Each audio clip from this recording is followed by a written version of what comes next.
Happy Friday afternoon, everyone. I'm Zach Keeney, joined by Matthew Fish, and we welcome you all to another Cyber Roundtable. If you haven't already, make sure you check out last week's webinar on YouTube. We had Daniel Welling on from the MSP Finance team, who joined us for a conversation around key performance indicators to determine whether or not your MSP is growing in the way you'd like. And we discussed CIS CIS version 8 Control 16 application software security. If you're new to the roundtable this week, make sure to check out our educational video library on YouTube and like us on LinkedIn. Today we have Brett Callow and Luke Connolly joining us from MCSoft, who's celebrating their 20th year anniversary, to discuss the MoveIT vulnerability 90 days after the fact. We'll do introductions in a moment, guys, but first, tell me about Captain Crunch being the original hacker, Luke. You kind of dropped that bomb on us, right? I want the rest of the story. So I had to look it up. We actually had this discussion started 30 seconds before this. Which is a naughty time to drop. And then they said, I'm going to ask you about it. And I just remembered that Captain Crunch was the original hacker because Zach mentioned Captain Crunch. The guy's nickname was Captain Crunch because Captain Crunch cereals used to have giveaways in them in the 60s and 70s, little toys. One of them was a whistle, and AT&T used to have in-band signaling for its, 5ESS phone switches. And he found out that the whistle that Captain Crunch gave away could be used to hack into AT&T's phone switches and get free long-distance calls. And they were called freaks at that point, phone freaks, REAK, and after that there was a whole little subculture of freaks, phone freaks, who made little boxes in order to make long distance calls and how many times they can go back and forth across North America just for the point of doing it. So that's the long version. Now, the guy's his name was John Thomas Draper, and he's 80 years old this year. Okay, Mr. Wikipedia. It's only his name that I got off Wikipedia. The rest I knew. Well, he knew I was going to start grilling him with questions. So I remember some trivia about that era, though, which is, when this started becoming a popular subculture, there were some other people that were not, the freakers were, I guess this is before we called them hackers, right? Called them freakers, and they were like, this was 70s, 80s, 90s subculture of people that were just trying to understand how machines work and systems work. And really, these are the same people that built the internet, right? However, there was another culture of people that found out about these freakers. And from what I understand, that type of in-band signaling to avoid being charged for a long distance also kept you off the pen registers. Do you guys know what that means? No. That means untraceable phone calls when people are doing. So before wiretaps were sort of commonplace with button push, you could just tap a phone call. You used to have to send someone out on the line, and they'd have to listen there in a van or with up on the pole, and so or you'd have tape machines, but then you'd have to change the tapes a lot. And so what they would do instead are what were called pen registers. So they would just keep track of who called who and when. But apparently, not only did you avoid the billing system with those types of attacks, but you're also able to, the government couldn't trace who was calling who, basically. Wild. And that was a simpler time. It was a simpler. Well, so the guys that they wrote the RICO laws for were taking advantage of this. Basically our phone networks are a little more secure now because of that. But anyway, that's and the phone companies actually wanted to be paid for long distance. I'm not sure which one was more important. That was important for them for sure. Well, it's embarrassing when you're up on the when there's an FBI agent up on the stand telling the public why they couldn't get this guy. Yeah, absolutely, for sure. Well, guys, we're excited to have you here. Where are you guys joining us from? And all of our virtual guests, feel free to chime in the chat and where you guys are joining us from as well. We're both in Canada. I'm on the West Coast, Vancouver Island. Luke is somewhere in the middle. I'm in Ottawa. Brett's on the left coast. Are you guys starting to get excited about the hockey season coming up, or no? Not even slightly. You know, when Vegas starts to win the Stanley Cup, I lose interest. Yeah, that's very fair. Well, we'll transition with that. Great. We are super happy to have you guys on for a discussion this week. Give us all a quick introduction about yourselves and just a brief one about MCSoft before we jump into our control of the day. Brett? Yeah, I'm Brett Callow. I am a threat analyst with MCSoft. I and the company have particular expertise in ransomware. We have decrypted some fairly well-known strains and been involved in some fairly significant cases over the years. But primarily, we are an endpoint protection company. And as somebody has already mentioned, we are currently celebrating our 20th year in business. Congratulations. And I'm Luke Connolly. I have to apologize to Jason already, I see, because he was born and raised in Las Vegas. It's nothing against Las Vegas. It's just like any place where it's only a desert. It's I mean, 80 at Christmas. hockey. I don't think should be eligible to win the Stanley Cup, but I'm biased. So I'm based in Ottawa, Canada, where it is supposed to be 90 degrees Fahrenheit this week. But we do get snow in the winter. And I've been with MCSoft for about a year and a half.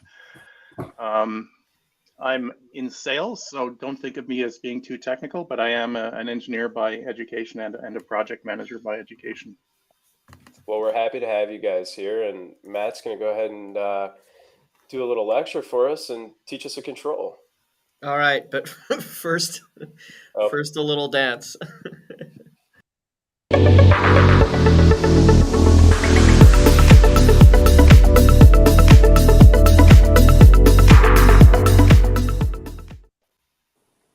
So we're looking today at CIS Controls version 8, Control 10, Malware Defenses. So for those of you not familiar, CIS Controls divides up most of the technical interventions that a security architect would put in place to defend an organization into 18 controls. And each of those 18 controls are split up into subcontrols. So the category or the domain malware defenses is split up into 7 parts.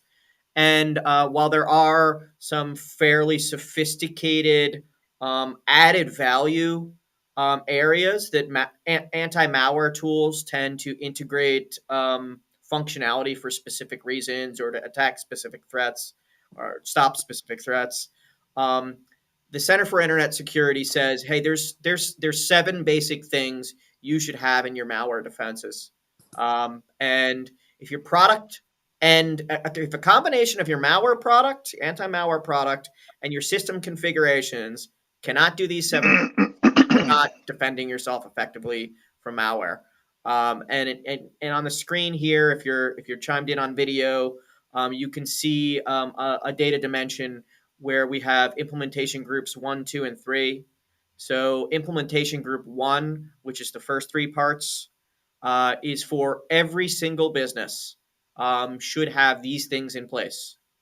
Implementations 2 and 3, which are for organizations that at the very least have some dedicated people in charge of their IT. They probably have custom software or infrastructure that maybe goes beyond the off-the-shelf variety.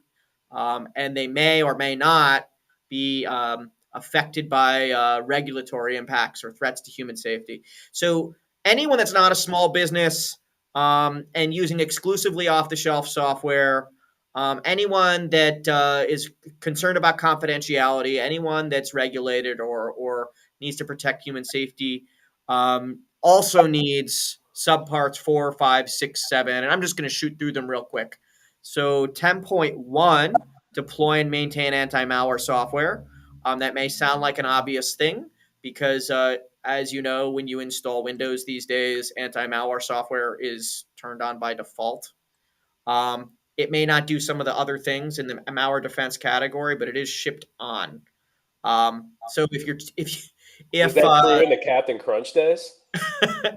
This is relatively new, right? Because it didn't used to come with operating systems. And in fact, if you're on a Mac, there's limited anti-malware out of the box, right? And even on Windows, there's limitations to the built-in software.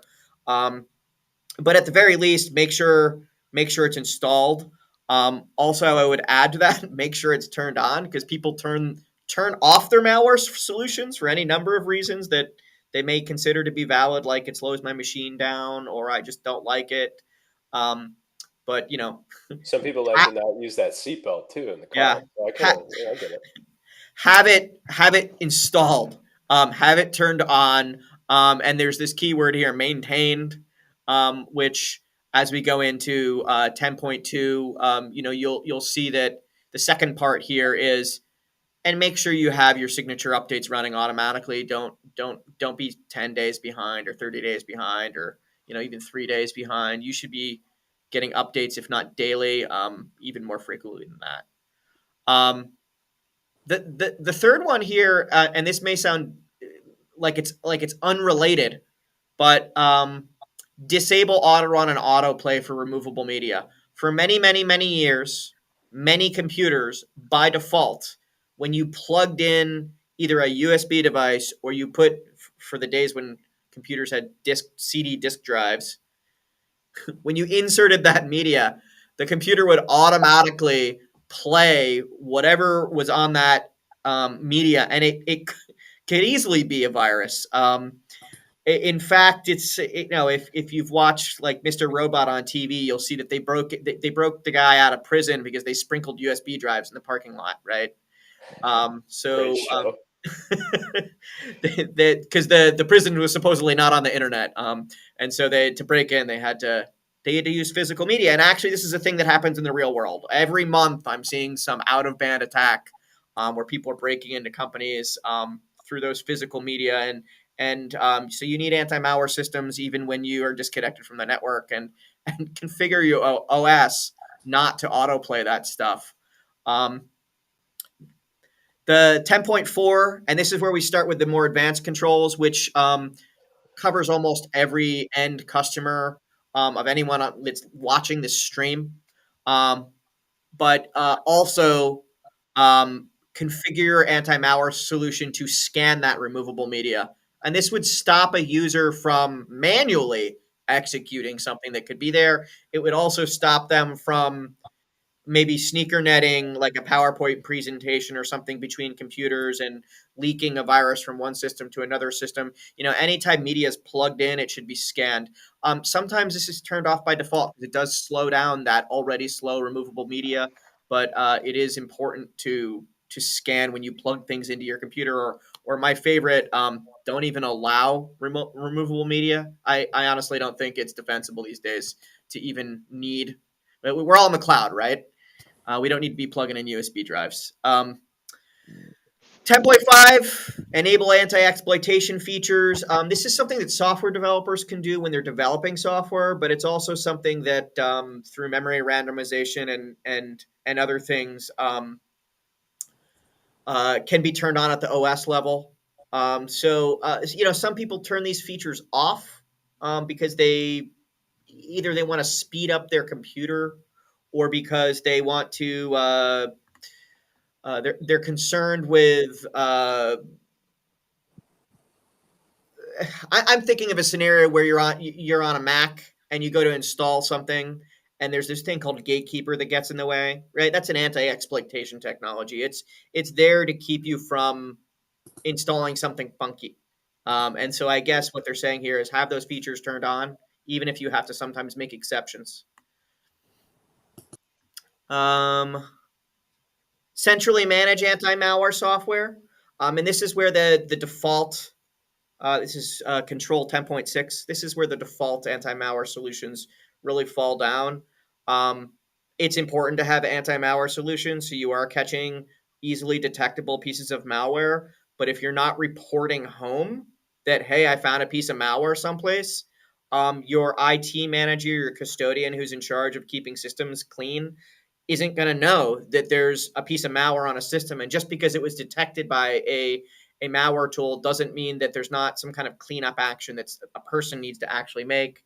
It's also possible for every piece of malware that was detected, there was another piece of code that was missed. Unfortunately, that's the truth these days, that while automated solutions can catch malware, they don't catch 100% of malware. And so you do want eyes on any situation where there's a detection. And if you're not reporting that home someplace, no one's going to know.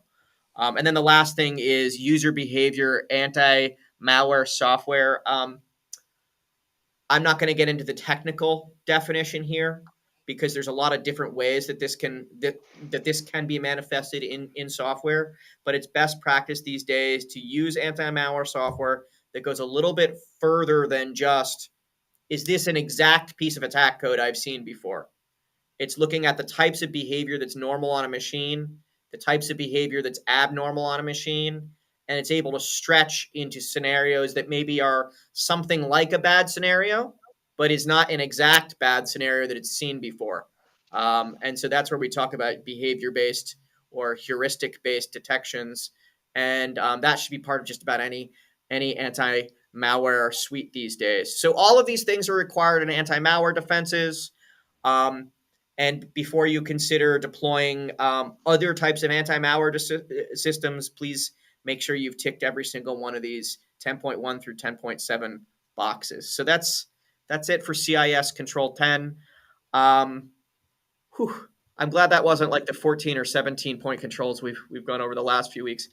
And we have a comment here from an anonymous person on LinkedIn that has their privacy profiles here. And end users should not have local admin to even be able to turn off their EDR. I mean, it's a compensating control required when you're worried that EDR may be turned off. Is don't let the people turn it off, right?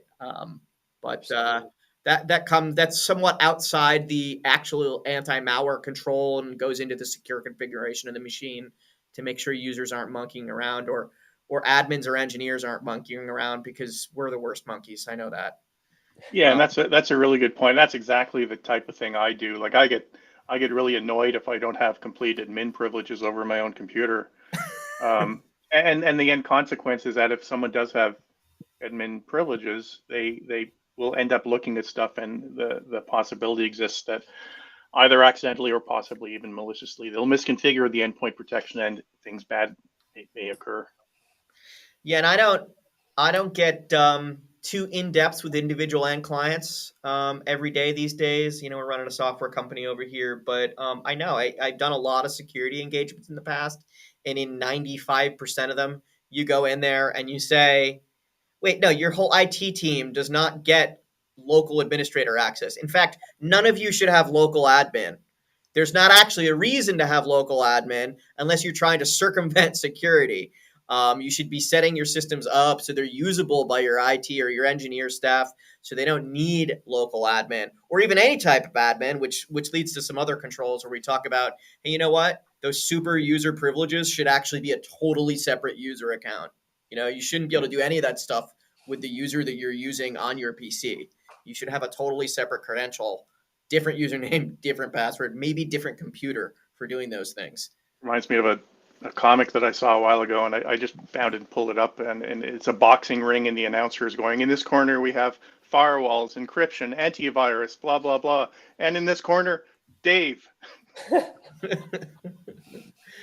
Dave's gonna find a way to get that, to sneak that threat through, or that not good thing through. Human error. Dave has a human error shirt on. So we love Dave though. He's trying his damn best. We're here because we're at a 3-month anniversary line, right? We're 90 days into MoveIT. Brett, what can you tell us? So, I mean, I can't avoid it. It's been literally in my mailbox every day for the last 90 days. First from the ice house, right? Then the news agencies, and then just people crying over their breakfast cereal. For those of us, Captain Crunch references, we're gonna get sponsored. For those of us that maybe don't even know what MoveIT is, you want to give us a little context here? Yeah, and I suspect quite a lot of people don't actually know what MoveIT is. And even if they do, they probably don't realize how widely it was used, or the size of the organizations that are using it. It's a file transfer platform from Progress Software, And as it turns out, it's used by lots of financial institutions, governments, banks, insurance companies. Well, why would somebody want to hack one of those guys? Indeed. And at the end of May, it was discovered to contain a good old SQL vulnerability.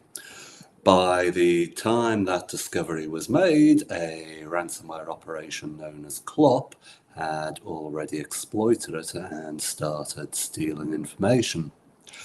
As of now, we know that more than 1,000 organizations were impacted by this. The data breaches have affected about 65 million people, a bit more than that at the moment.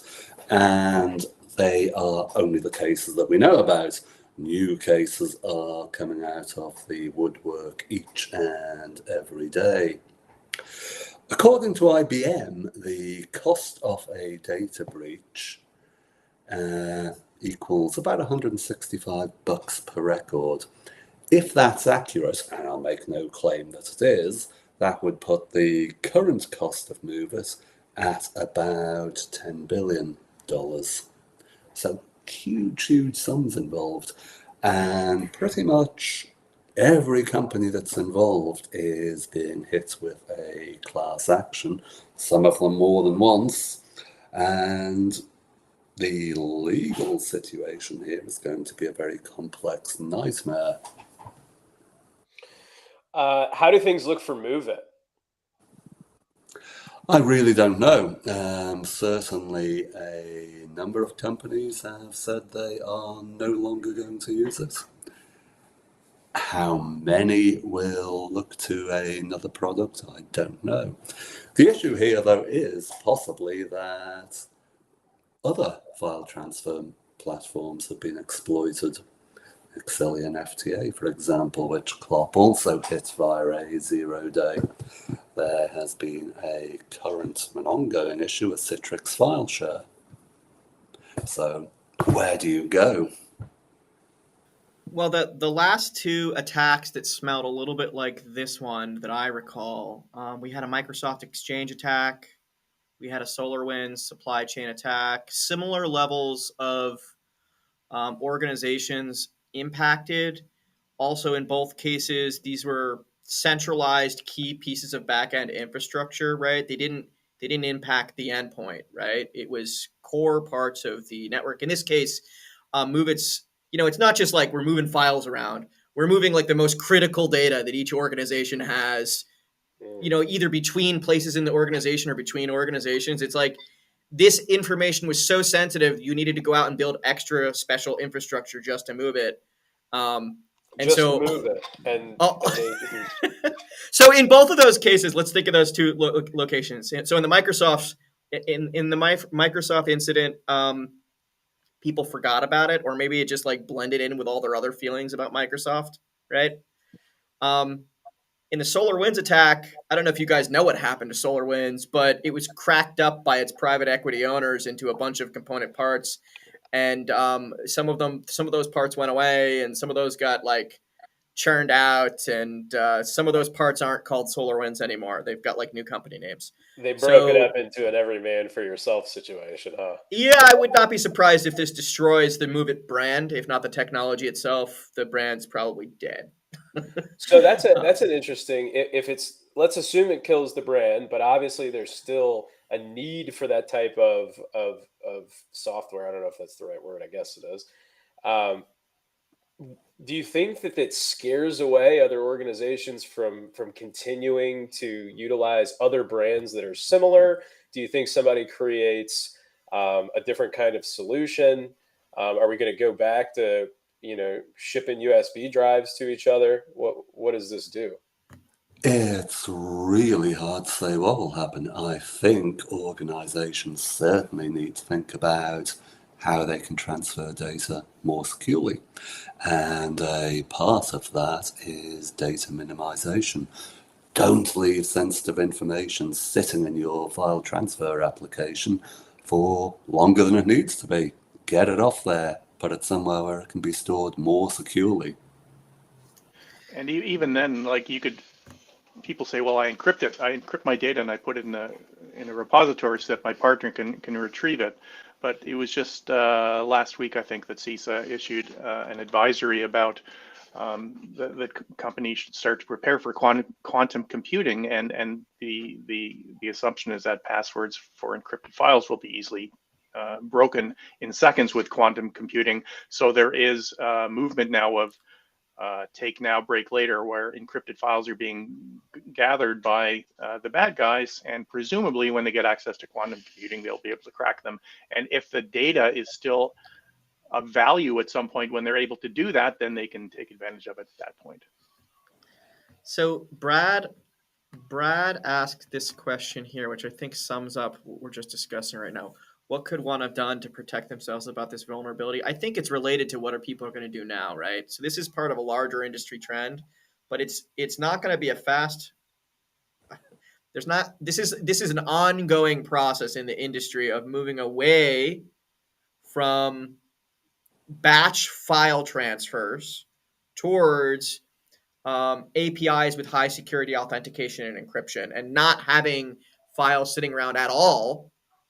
Even either if they're sitting around, they're encrypted, right, or they're in protected data stores, or really not having files sitting around because people should be accessing the data in a secure authentication method. But what that requires is ripping and replacing everything that uses these batch data transfers. And in I don't know how you Canadians doing with your tax systems. Is that done yet? Are we did they rewrite? You guys still on those AS400? I know down south of the border we're still on mainframes, but I know I've been watching what's going on up there with those government systems, and they're not easy to replace, are they? They aren't at all, and this historically has been a problem, and it's the root cause of many of the problems that we now have. Yeah, so I think at the very least, we should stop building systems that use files that move around. We should be using APIs, and as security professionals, when we see someone building a new solution like this, whether they're engineering software or they're just building a workflow inside a business, ask yourself, do we need files flowing around at all? Isn't there a more secure, safe way to do this? You raise a good point too with the AS400, which was a fantastic reference. It brought me back. In that we're dealing with applications to a large extent that have been developed or at least spec'd out at some point in the past. And when the requirements have been defined, security has not been one of the leading requirements. And again, CISA, I think just a couple of weeks ago, issued their recommendation for design principles based on secure by design. And there's going to be some lag before things become serious enough and the application creation cycle evolves to the point where many, if not most, of the applications that we're using on a day-to-day basis are actually largely secure. I don't know what the development practices are with MoveIT. I don't know if it's a good product or a bad product or the company behind it. I would assume they had the best of intents with the product, and they were just the unlikely victim that cyber criminal gang happened to get their teeth into. But I mean, Brett, it's reasonable to assume that could have been any one of a handful of other products that offer the same kind of service, right? They were just the unlucky ones. Yeah, absolutely. And a handful of those other products have already had very similar problems. To answer the question how organizations can defend against this type of attack, there's no quick and easy answer to that. In part, it's a matter of understanding what your network normally looks like. If you understand what's normally happening, you have a chance at spotting abnormal activity. But again, whether or not you do that certainly isn't guaranteed. Which is why when you build security, you don't say, well, we got a secure file transfer server and we're good, right? You build systems within systems, and the security guidance I typically advocate for, depending on the organization, has anywhere between 100 and 500 moving parts in it to compensate for, well, if this fails, what's our next protection? If that fails, what's our next protection? If they all fail, how do we know when we failed? And when we failed and we know we failed, what do we do about it? How do we be prepared for it? How do we recover quickly? It's clearly that's why we're all in the security field, right? Well, and So- you mentioned earlier, Matt. You said that nothing catches everything, and that sort of speaks to something I saw earlier today on Reddit. Someone in the MSP group posted, "Why are cybersecurity software companies such expletives in their approach?" And it's, you know, some people said, well, it's boring, and you know, you sort of have to get attention somehow. But the fundamental truth is that no single application is going to protect you against everything all of the time. And some companies sort of want you to believe that they can do that. You know, I wouldn't trust the nuclear launch codes to any software, including our own company. And I think we have a really, really good product. I think you'd want to have, as you said, a bunch of layers of protection. You want to understand the context and get some perspective about the potential threats, the value of your assets, and what you can do to protect them. So we had this critical infrastructure all over the world, tens of thousands of organizations we're talking about here, right? That's the realm of the size here. We don't know how many. We don't know We how many. that more than 1,000 have been affected, but how many more may have been affected, we don't know. Yeah. So you know, it's but then there's the second order effects, right? Because one company may have data for 10 other companies, or 100 other companies may have data for millions of people, right? So big impact, blasted a hole in their security because there was this critical piece of infrastructure that was directly exposed to the internet, and inside that thing was all the candy and jewels, right?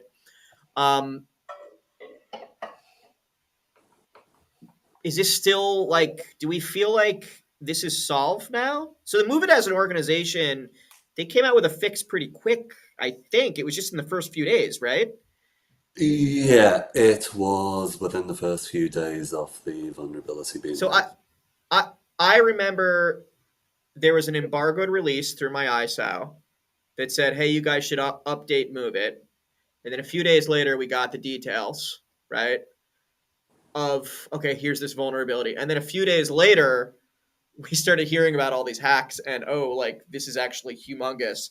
But presumably there was a period of time there, right, where if you were paying attention, you would have, you know, if you're on some kind of threat feed, if you're a member of an ISA, you're getting this notice early, you can react early, you can contain.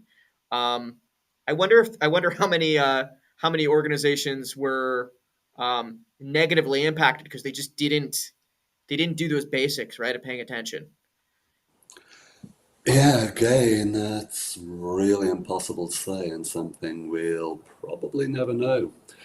Some organizations do claim to have detected and mitigated the attack. But in at least one of those cases, CLOP has published data it claims came from that organization. So Tell us what you know about CLOP. CLOP, we know they are probably Russia-based. In the past, they used to deploy file encrypting malware, but they have increasingly started to exfiltrate only. They steal data and totally bypass encryption. That's become a increasingly common tactic generally. More and more ransomware operations are no longer encrypting data as they used to. They simply steal it. And for those who may not know, and I'm sure many, if not 100% know, quickly describe a ransomware attack and what the difference from a different type of attack is, and how a human error could potentially be present there. Yeah, so what ransomware actually is isn't totally clear. Is it the malicious software that encrypts files, or is it more broadly any form of attack in which data is held to ransom? The ransomware task force seemed to be applying that second definition. Anyway, ransomware attacks can start in multiple ways. It can be via good old phishing, unpatched internet-facing software, compromised credentials. Once the attackers are in, they move laterally throughout the network, they exfiltrate data, and then optionally they exfiltrate the data too. They then demand a ransom to either unlock the encrypted data and or to delete the copy of the information that they stole. How often does the paying work out in terms of quote unquote getting your data back? That's not clear because there is so much secrecy around incidents. We really don't know how many do pay. Best guess is probably about a third, and the majority of those do successfully recover most of their data. What's to stop an attacker who returns the data from having had made a copy of the data, or from creating some type of situation where they're returning you something but still positioning themselves to continue to be malicious? Absolutely nothing.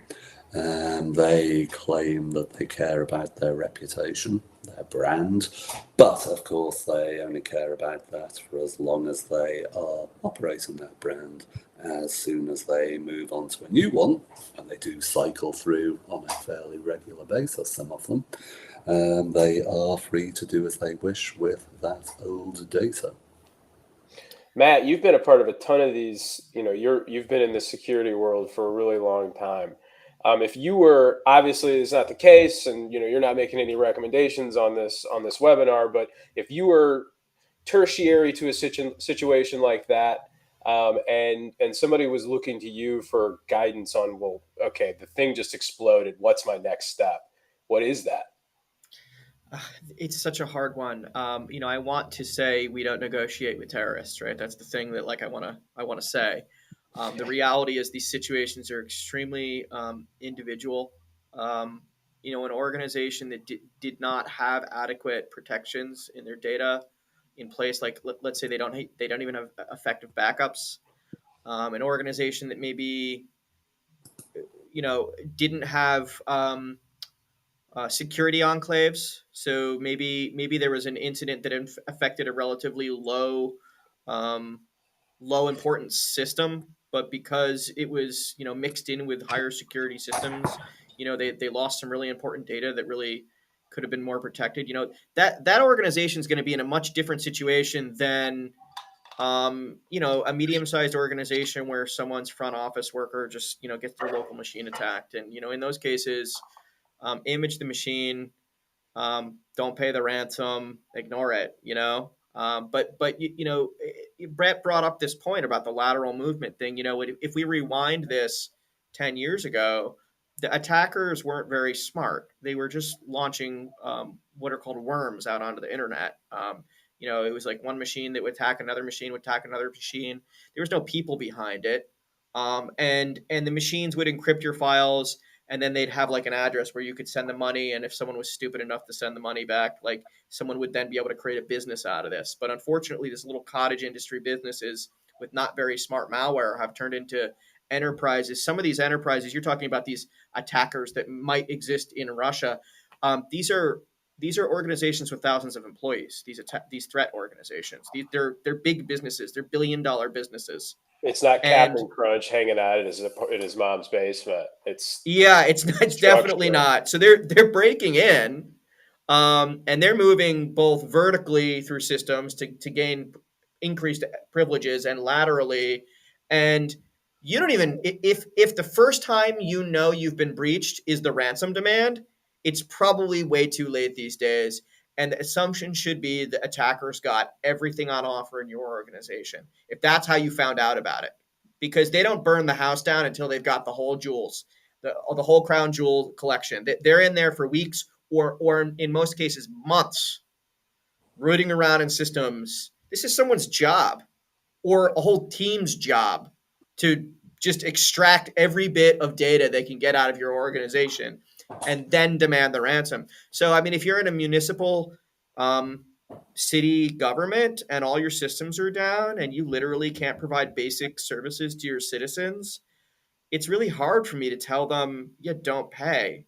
The reality is most of these criminal businesses have reputations to protect. And when they fail to defend their reputations, just like any brand that's not defending its reputation, they cease to exist. And so they tend to do what they say, although they don't always.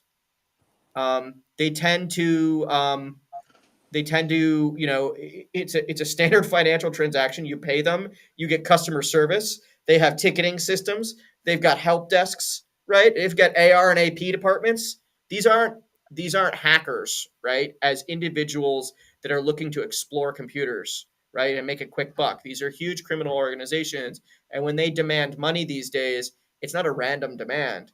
It's a calculated demand at the edge of what they think you're willing to pay. And sometimes they'll be wrong. They'll get the math wrong. But next time they'll take that data and they'll demand a different amount. And they unfortunately are, they're just running wild. And we barely ever catch them as organizations, as governments. Very few of these organizations get taken down in a timely manner. There's a rampant industry out there. So when they demand the ransom, I guess the question you have to ask yourself as a business is, can you afford not to?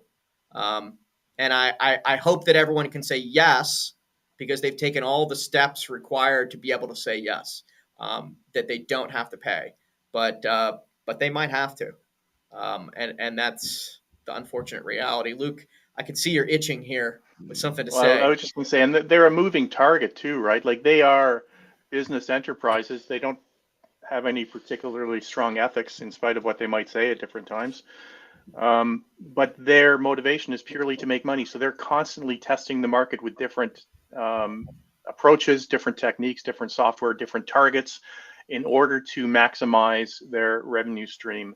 And not only do they have, corporate structures and, ticket systems and customer-facing personnel to deal with incoming revenue, they have affiliate programs, so they have to maintain their reputation, not only so that people will pay them on the pinky promise, as Brett likes to say, that their data will be deleted and not made public, but they also have to maintain their reputation so that affiliates go with them as opposed to a competing cyber criminal gang.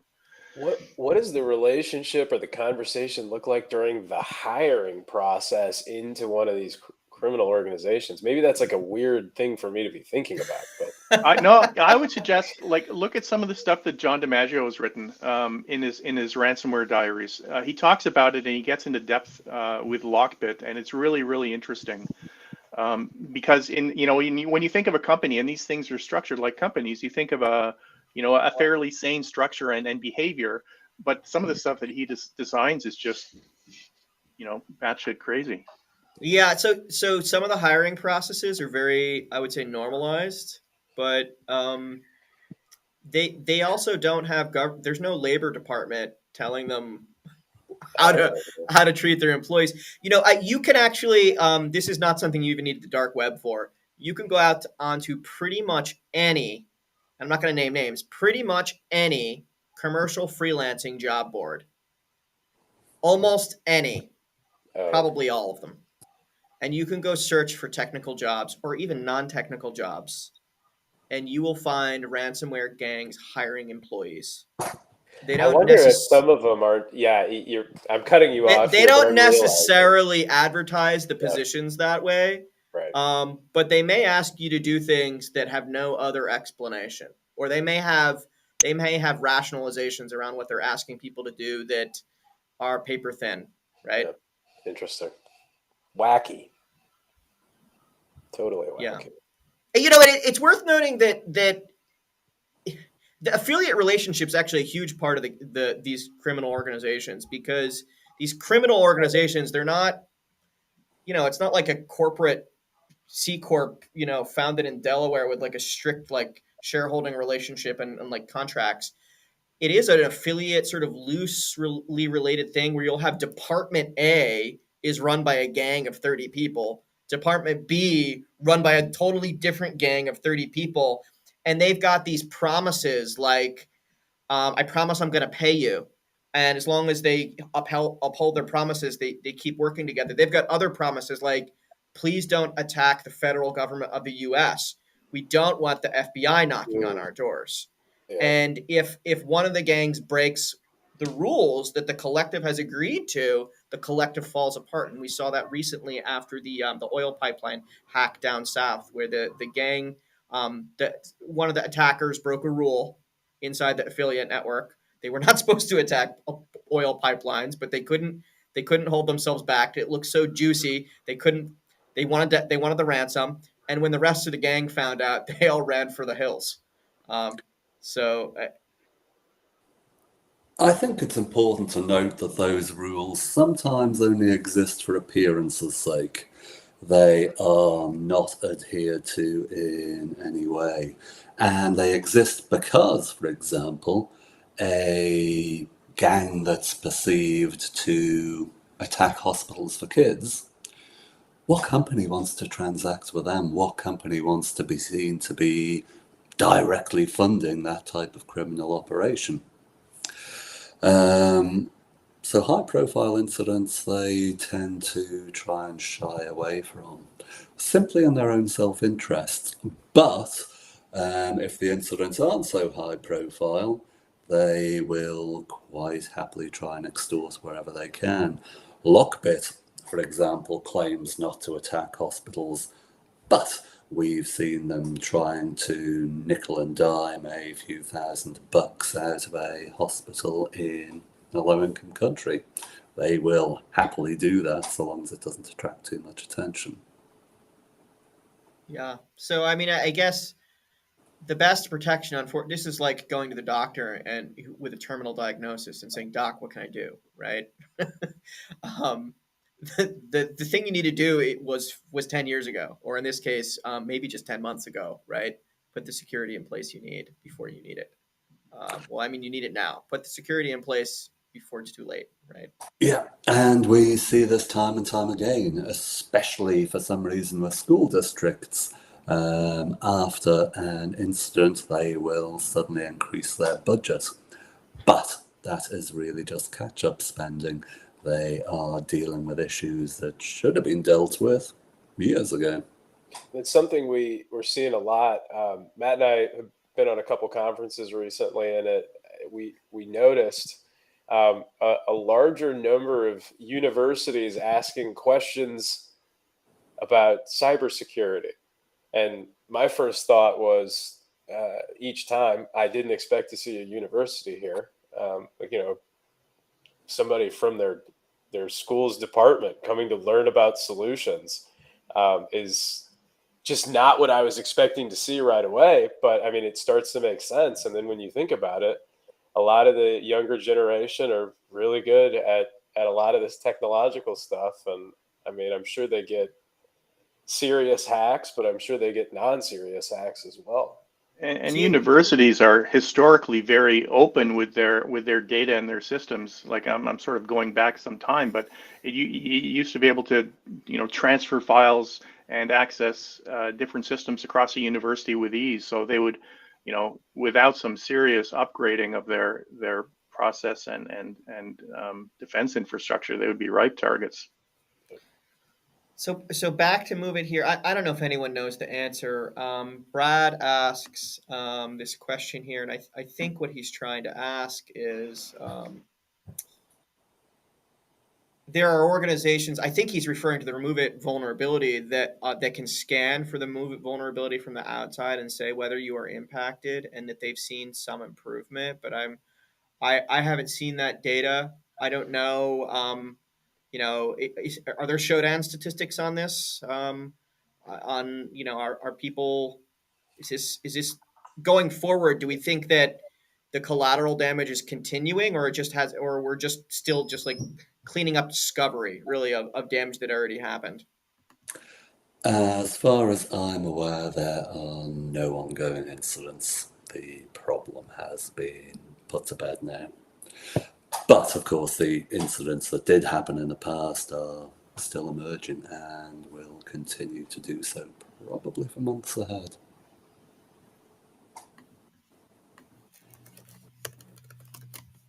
So I don't know if I mean I feel like we've the after action here is pay attention to vulnerabilities, right? Maybe think carefully about putting sensitive data in a place that's directly accessible to the internet, right? Move things into APIs if you can. Clearly, have all of the protections you need before you need them.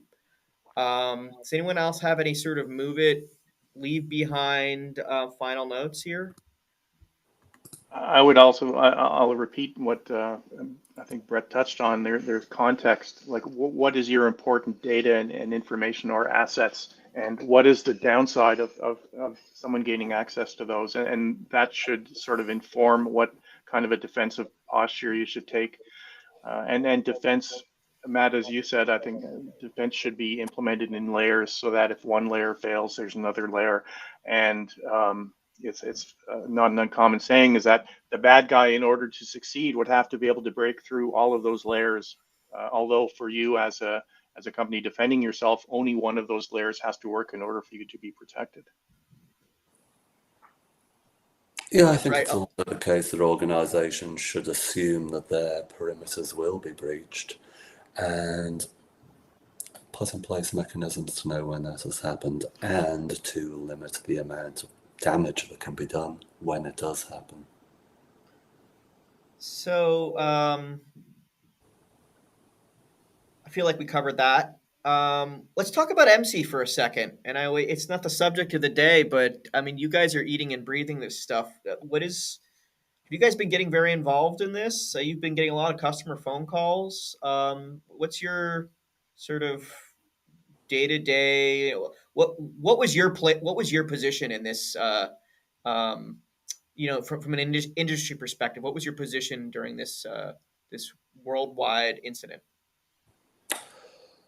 Observers, it's that simple. We tracked these statistics simply because they're quite fascinating.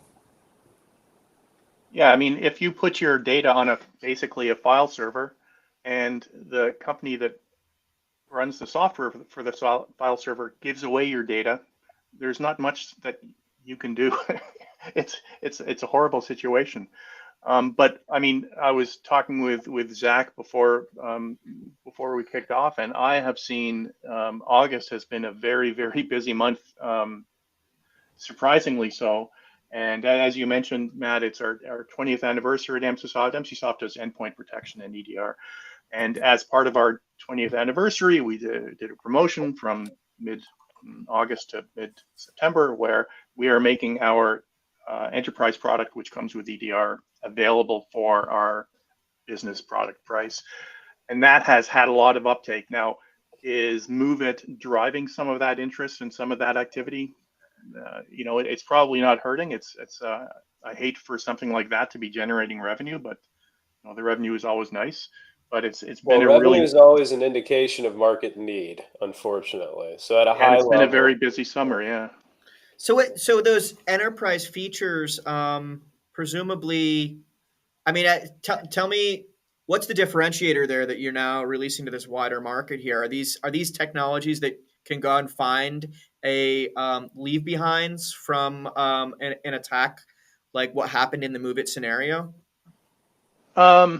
Well, in certain supply chain scenarios, yes, and certainly in certain malware scenarios, the EDR really implements a number of, it looks for a number of activities, tactics, techniques, and procedures that are defined by the Microattack Framework. So our enterprise offering implements like literally thousands of those TTPs. So we're constantly on the lookout for things that can happen.